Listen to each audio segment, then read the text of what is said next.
Ohayo Channel. Oke, selamat datang, selamat bergabung kembali di Ohayo Channel. Kali ini kita akan membuat konten tanya-tanya sama teman-teman yang udah di sini. Gimana pengalamannya, prosesnya sebelum berangkat ke Jepang itu, supaya teman-teman yang masih di rumah yang pengen berangkat itu wawasannya lebih luas, supaya tidak salah masuk LPK. Oke, pertama-tama ini saya sudah kedatangan tamu. Perkenalkan dulu, namanya siapa, bro? Nama saya Sapardi. Sapardi ya, Sapardi. Ini udah berapa lama di sini? Ya sekitar 2 tahun. Ini udah Kurang lebih 2 tahun ya. Oke, pertanyaan pertama buat Mas Sapardi ya. Kenapa pengen ke Jepang? Apa alasannya Mas Sapardi ini pengen ke Jepang? Ya awalnya saya termotivasi oleh teman-teman yang sudah berangkat ke Jepang dan yang sudah pulang ke Jepang dari Jepang. Itu melihat kondisi ekonomi Melihat itu. kondisi perubahan ekonomi mereka membuat saya ingin lihat ke Jepang. Gitu. Itu yang mendasari ya, dan diikuti dengan yang pengen bantu Jadi ya, orang tua. Sumber informasinya Mas Sapardi ini lewat mana? Apakah lewat browsing internet atau lewat teman ke teman gitu? Ya, awalnya kan saya teman biasa main-main, nongkrong ya.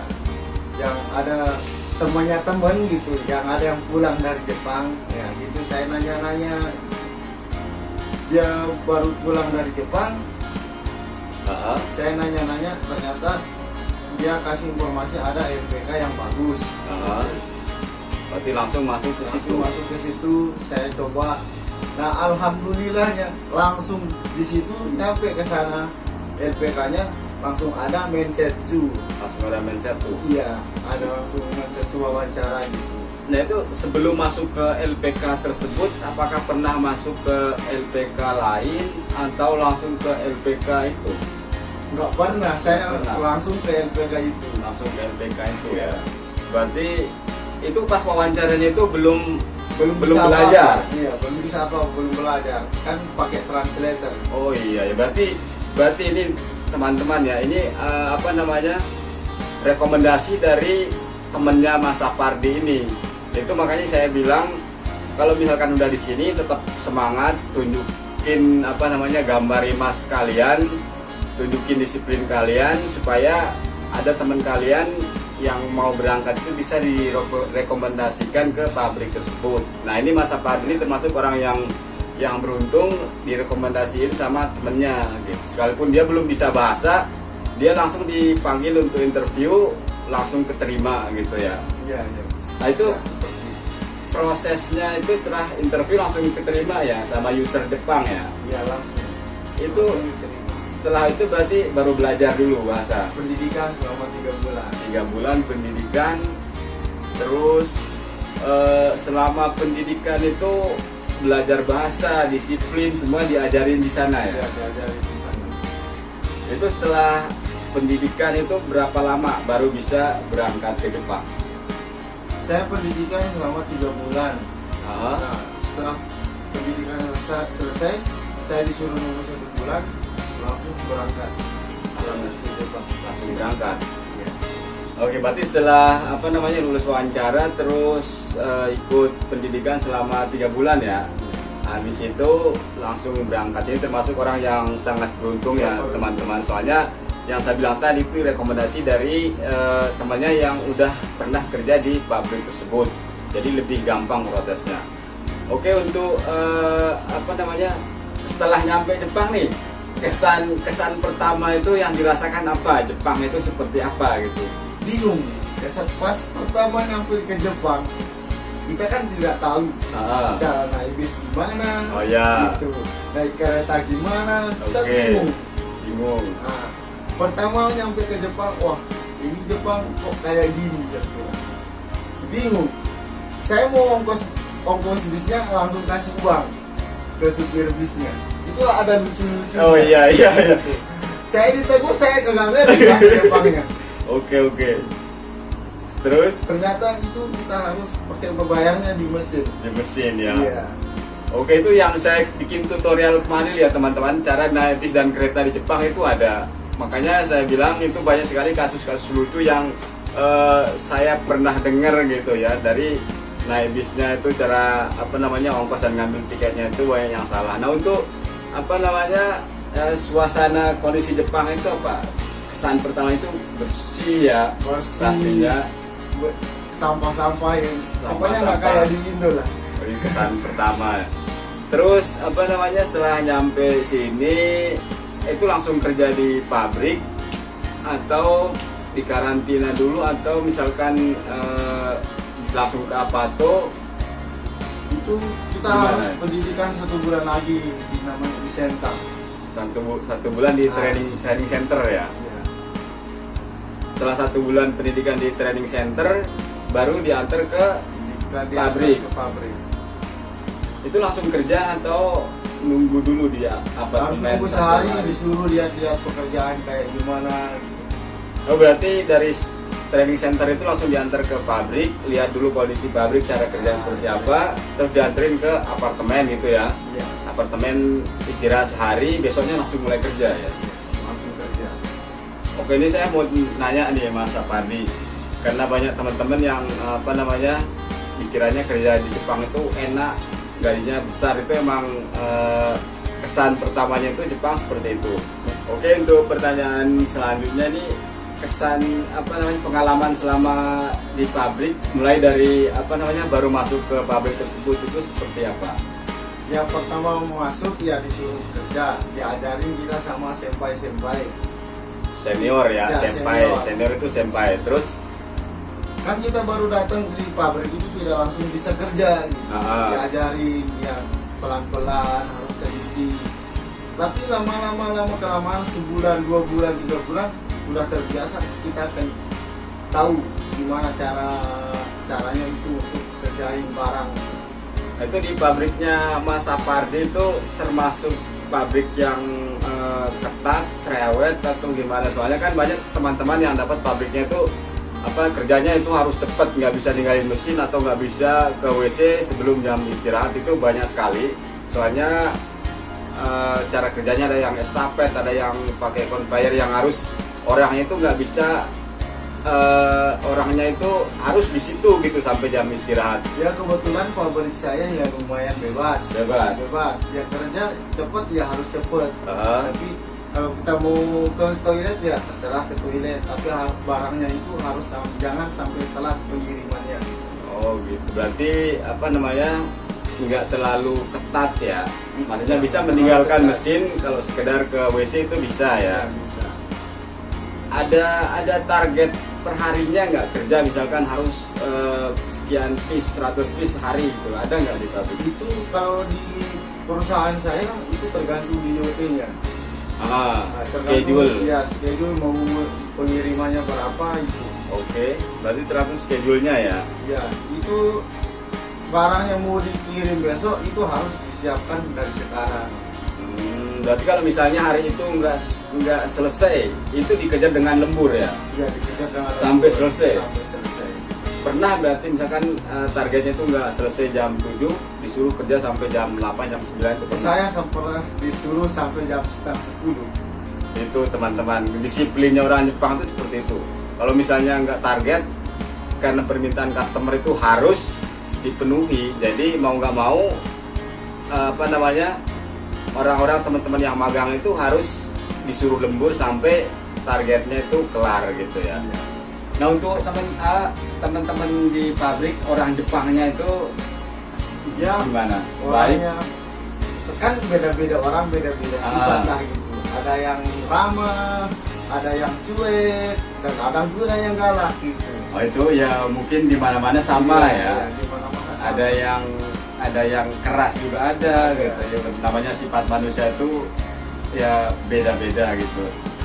Oke, untuk masalah gaji mungkin lebih sensitif ya Mas Sapardi ya. Nggak usah disebutin secara detailnya tuh dapat berapa 1 bulan, lemburnya itu berapa. Kira-kira menurut Mas Sapardi ini gajinya gimana di Jepang? Ya kalau di perusahaan saya itu tergantung jam kerja. Iya. Tergantung jam kerjanya. Kita nggak bisa nambah per bulan segini, itu nggak bisa. Berarti apa namanya tergantung jam lembur itu. Iya. Kalau misalnya nggak lembur, Ya, kalau misalkan dari tanggal 1 sampai tanggal 30, kalau nggak lembur kita itu dapat sekitar 14 mang. 14 mang. Iya, Itu tanpa lembur ya. tanpa lembur. Itu udah ada udah potongan apa Udah dipotong apartemen, apartemen, asuransi, asuransi, token. jaminan hari tua. Pokoknya itu udah bersih 14 mang tanpa lembur ya. Iya. Berarti makin banyak jam kerjanya itu gaji semakin besar ya. Oke, Mas Sapardi kan tadi udah bilang tanpa lembur gaji 1 bulan itu sekitar ya 14 mang itu tanpa lembur ya. Terus itu belum termasuk makan dan jalan-jalan dan lain sebagainya buat beli apa namanya internet, Ya, bayar amunisi internet gitu ya. Itu kan di Jepang itu terkenal biaya hidup mahal ya, Mas Sapardi ya. Gimana menurut Mas Sapardi itu yang dari 14 mang itu kira-kira bisa nyisihin berapa? Ya, dalam per bulan itu saya ngisiin untuk habis itu 5 mang. Berarti itu udah ditarget Iya, untuk biaya hidup sebulan ya. Iya. Soalnya kan perokok. Nah, Rokok 1 mang lebih 24 gitu. nah, 1 Terus bulan. 1 bulan. Untuk makannya 2 mang, jadi 3. Dan untuk jalan-jalan dan belanja di kilo Hangbaiti itu mesin otomatis itu harus dihitung. Berarti ya hitungannya Ya. 5 mang lah biaya Iya, kebutuhan ya. Kalau dirupiahin mungkin sekitar 7 juta ya. 7 juta itu biaya hidup doang loh guys. Saya boros loh. Itu kalau dihitung dari Apato itu lebih mahal lagi. Biaya kehidupan kalau total dari Apato terus asuransi segala macam itu 10 juta per bulan itu nggak cukup. Nah ini karena apa namanya ini kan magang, jadi gajinya itu bersih udah dipotong nengking asuransi segala macam itu udah dipotong, jadi dia bersih menerima 14 mang.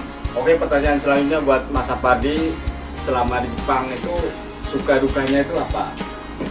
Ya, pertama suka dulu ya. Ah, Sukanya itu pas menerima gaji gitu. pas gajian ya. Pas gajian. Di mana-mana itu pasti senang. Pasti pas gajian. Orang yang suka. Ya, kalau dukanya disebutin soalnya banyak banget ini. Sukanya pas jalan-jalan, Iya, apa itu ya. jalan-jalan, Dukanya yang banyak. Ya, dukanya yang Ya banyak. beberapa aja lah yang nggak terlalu duka banget gitu. Iya. Dukanya itu kalau kita lagi sakit kepala gitu kan, Heeh. kita harus nyelesain pekerjaan yang harus dikirim besok gitu. Oh. Kita tidak bisa pulang atau gimana, kita harus tetap tanggung jawab atas kerjaan. Jadi nggak bisa seenaknya Nggak bisa. minta langsung izin pulang itu nggak bisa ya. Dan duka, salah satu dukanya juga ya di cuacanya. Oh iya Pas bener. musim panasnya, Ah. waduh itu kayak mandi keringat. Mandi gitu. keringat. Musim dinginnya juga Dingin, nyakit ya. penyakit, Naik pakai sepeda. jaket, mau gerak susah gitu. Naik sepeda guys, terus Iya. musim dingin, apalagi anginnya kenceng guys, itu bener-bener sesuatu yang wow banget lah pokoknya. Iya. Itu dukanya di Jepang ya. Oke, ini Mas Sapardi berarti kan 1 tahun lagi kontraknya habis ya, Iya. bentar lagi pulang. Ada pesan-pesan nggak buat teman-teman yang masih di rumah yang pengen berangkat ke Jepang Ya, supaya pesan- bisa berangkat ke Jepang lewat LPK yang bener-bener bisa bertanggung jawab? ya pesan saya yang belum datang ke Jepang, pilih LPK-nya yang benar-benar jujur, yang tidak kena tipu-tipu menipu gitu. Soalnya tuh banyak sekali Iya, kasus yang banyak. seperti itu ya. Yang untuk yang udah di Jepang itu kita harus tahan aja, jangan sampai ada yang kabur gitu. Itu benar sekali. Soalnya itu mempertaruhkan nama baik daerah kita sendiri. Benar teman-teman, jangan sampai apa namanya nggak betah di pabrik tersebut terus ngambil jalan pintas yaitu kabur. Itu banyak sekali resikonya terutama di kalian dan efeknya itu ke teman-teman yang masih proses di Indonesia belum berangkat, itu pasti itu di cancel atau nggak mau ngambil lagi orang yang dari daerah tersebut. Itu udah pasti orang Jepang itu sifatnya seperti itu. Oke, ini terakhir nih Mas Sapardi ya. Mas Apandi kan bentar lagi pulang. Planningnya setelah pulang ke Indonesia itu seperti apa? Ada nggak? Udah direncanakan nggak? Misalkan pulang mau buka usaha atau mau balik lagi ke Jepang atau ke negara lain, ada nggak? Ya ada. Rencananya? Ya, ada kan rencana A sama B ya gitu. Rencana yang pertama itu kalau pulang dari sini saya mau buat usaha dagang-dagang biasa atau sembako kayak gimana gitu. Membuat toko gitu ya. Kalau tidak memungkinkan pengeluaran dan pendapatan, ya kalau bisa saya balik-balik. Oke, ya mumpung masih muda ya, masih muda, umur masih bisa untuk balik lagi, ya apa salahnya ya. Soalnya banyak sekali teman-teman yang udah pulang ke Indonesia, udah buka usaha dan lain sebagainya, akhirnya balik lagi dengan alasan yang bermacam-macam. Itu nggak ada salahnya sih menurut saya gitu ya. Oke, buat Mas Apandi, terima kasih informasinya. Semoga ini bermanfaat buat teman-teman yang ingin berangkat ke Jepang. Sukses selalu Mas Apandi. Thank you ya. Oke, terima kasih sudah menonton video ini. Selamat sampai berjumpa di video-video berikutnya. Thank you. Jangan lupa subscribe.